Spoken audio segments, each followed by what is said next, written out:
देखिए arithmetic progression का topic आपको कराने जा रहा हूँ, ठीक है। 5.1 10th क्लास के लिए जितना इंपॉर्टेंट ये टॉपिक होता है, क्योंकि आपके बोर्ड के एग्जाम आएंगे, तो आप बोर्ड के एग्जाम में क्या होगा, अरिथमेटिक प्रोग्रेशन में तकरीबन आपके क्वेश्चन जो पूछे जाते हैं 5 से 6 क्वेश्चन हमेशा डाले जाते हैं।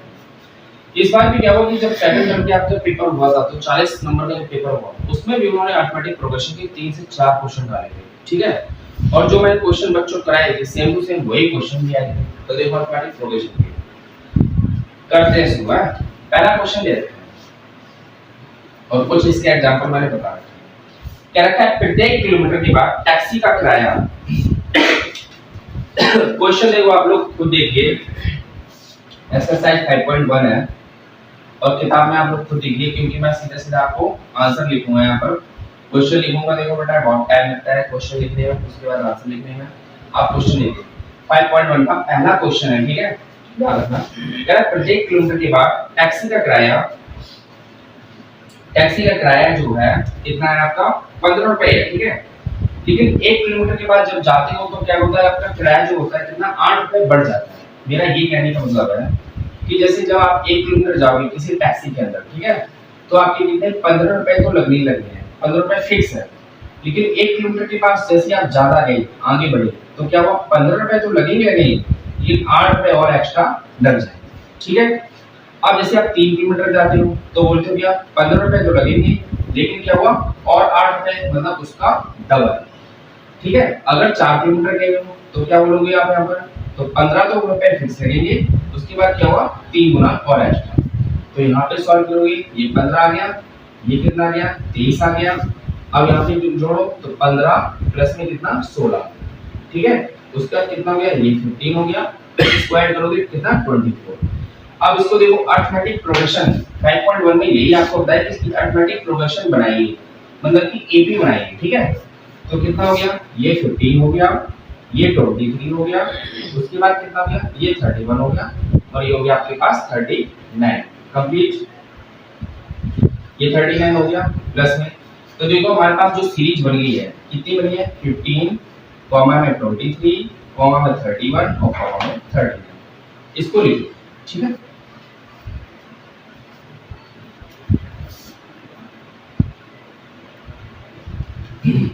फाइव पॉइंट वन का पहला क्वेश्चन है। क्वेश्चन आप लोग खुद देखिए किताब में, आंसर मैं आपको सॉल्व करा रहा हूँ, ठीक है। जितने भी आंसर आपको सारे सॉल्व कराऊंगा।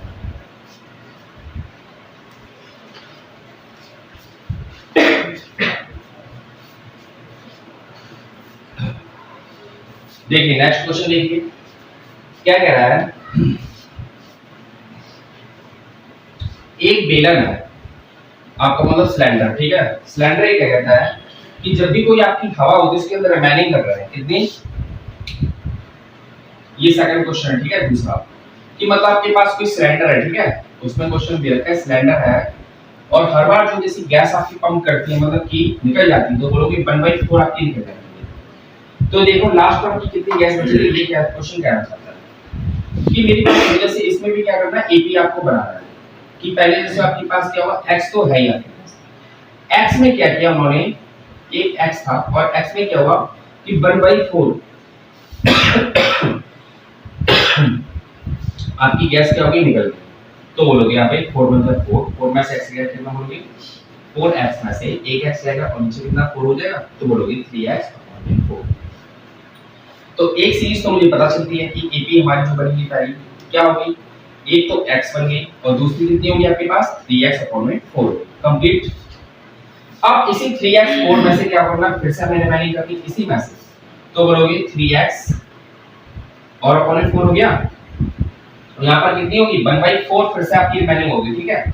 तो बोलोगे 1/4 और मल्टीप्लाई किसके साथ संख्या है आपकी, 3x/4 कंप्लीट। इसको सॉल्व करो, तो जब सॉल्व करोगे देखो 4 4 जा 16 हो गया। अब उसके 4 4 जा कितना आ गया, और 4 3 जा 12, तो बोलोगे यहाँ पर कितना 12x हो गया कंप्लीट। अब उसके बाद देखो इसकी मल्टीप्लाई करोगे 4 1 जा 4, तो यहाँ पर कितना, ये 3 लिखा है, तो बोलोगे 3 1 जा 3x कंप्लीट। तो देखो 12 में से जब 3 जाएगा तो बोलोगे 9x और नीचे कितना हो गया 16। तो तीसरी सीरीज हमें मालूम पड़ गई कि 9x हो गया और नीचे कितना हो गया हमारे पास 16 कंप्लीट। ये समझ में आ गया। और रिमेनिंग करना चाहते हो तो बोलोगे आपका 3x/4, ये चीज होगी। करना चाहो तो आगे निकालो, तो कोई दिक्कत नहीं, लेकिन आपके आंसर यहाँ से सॉल्व लिखो।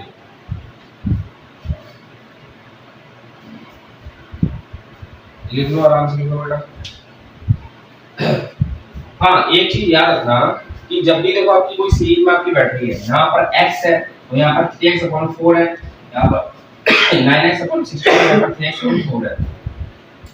क्या ये इसके इक्वल टू बैठ रहा है? जब भी कोई आपकी इक्वल टू वैल्यू नहीं बैठती है तो आप बोल देते हो this is not equal to, this is not equal to, मतलब क्या आपकी कोई इक्वल टू वैल्यू नहीं बैठती है। जैसे यहाँ पर है कि बोलोगे 3x/4 कंप्लीट, और यहाँ पर बोला जैसे मैंने x, उसके बाद लगाओगे नॉट इक्वल टू का साइन, बोलोगे 9x/16 और माइनस में क्या होगा 3x/4। ये इसके इक्वल टू में बराबर में नहीं बैठ रही है, तो इसका कौन सा होगा? नॉट इक्वल टू का साइन हो जाएगा। ठीक है,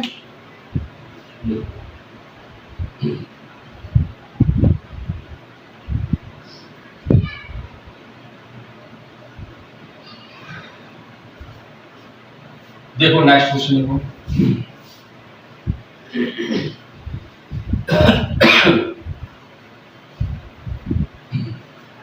क्या कहना चाहता है? तीसरा क्वेश्चन कह रहा है कोई आपका एक कुआं है, ठीक है, आपका कोई कुआं है और वो ये कह रहा है कि अगर जब आप 1 मीटर खोदोगे, कितना 1 मीटर खोदोगे, 1 मीटर खोदने पे हम क्या है कि आपको 150 रुपए देंगे, ठीक है, लेकिन जैसे 1 मीटर से ज्यादा खोदोगे तो क्या हुआ, 150 रुपए तो मैं लूंगा ही लूंगा, लेकिन 50 रुपए और एक्स्ट्रा देगा।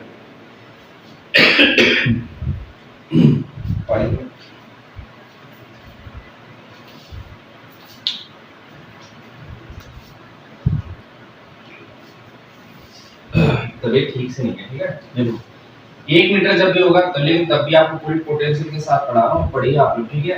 और चैनल पर आप लोग नए आए हो तो इसको सब्सक्राइब करना ना भूलिए।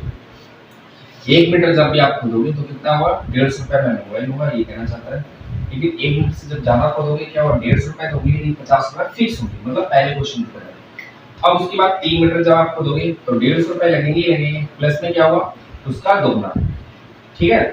जब 4 मीटर आप खोदोगे तो क्या होगा, 150 रुपए तो आपकी फिक्स है और उसका दोबारा आपका 3, तो यहाँ पर कितना हो गया, ये 150 हो गया, ये कितना हो गया 200 हो गया, यहाँ पर कितना होगा 250 होगा, यहाँ पर कितना 300 हो गया, मतलब कितना इंक्रीज हो रहा है, और इस सभी में 50 इंक्रीज हो रहा है। तो आपकी जो सीरीज बनेगी इस बार क्या बनेगी, ये पी, तो देखो ये पी बोलोगे 150 200 250 और यहाँ पर हो गया 3, ठीक है। लिखो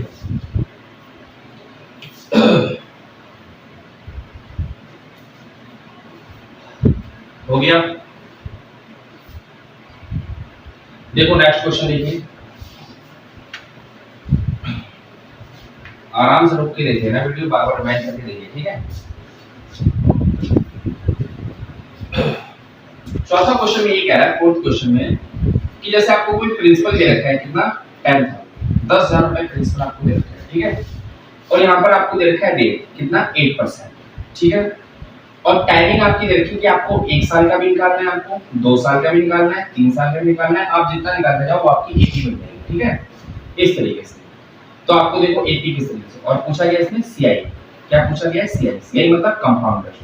प्रिंसिपल क्या होता है, मूलधन होता है, रेट क्या होती है, दर होती है, और टाइम मतलब समय होता है, और कंपाउंड मतलब आपका चक्रवृद्धि ब्याज, ठीक है।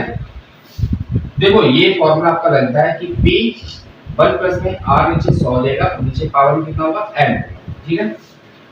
तो देखो ऑटोमेटिक प्रोडक्शन बननी है कि हमने किसी बैंक में 10,000 रुपए जमा किए, तो भाई पहले साल का तो 10,000 तो 10,000, अब पहले साल का निकालते कि आपको कितना ब्याज मिलेगा 8%, ठीक है। तो देखो 10,000 10,000 हो गया आपका, 1 प्लस में कितना 8 और नीचे कितना 100 और पावर में कितना n, इसको सॉल्व करोगे ये 10,000 हो जाएगा मल्टीप्लाई, तो देखो एक बार करोगे यहाँ पर कितना 108 और नीचे कितना 100, तो 2 जीरो काटोगे तो बोलोगे 100 गुणा में कितना 108, तो यहाँ पर कितना हो गया बताओ। जब यहाँ पे सॉल्व करोगे कितना निकल जाएगा 10,800, ठीक है। तो दूसरी सीरीज हमें पता चल गई कितना 10,800, ठीक है। इसी तरीके से आप 2 साल का निकालिए, तो देखो 2 साल का कैसे निकालते हैं,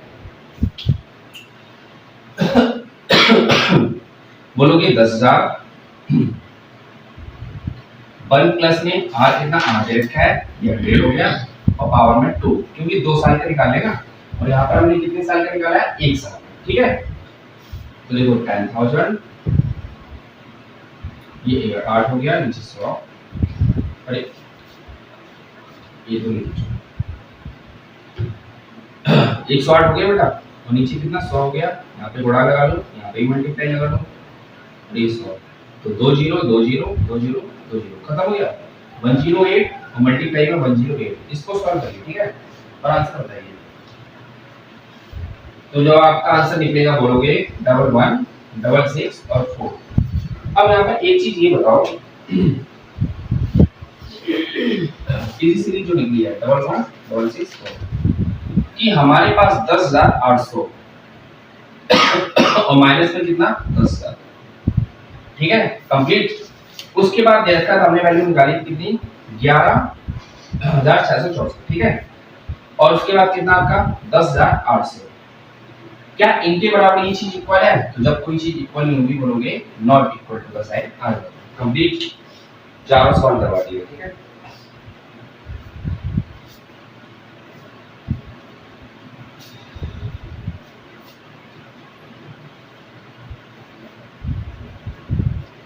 अब देखो नेक्स्ट क्वेश्चन देखिए, हटाओ इसको।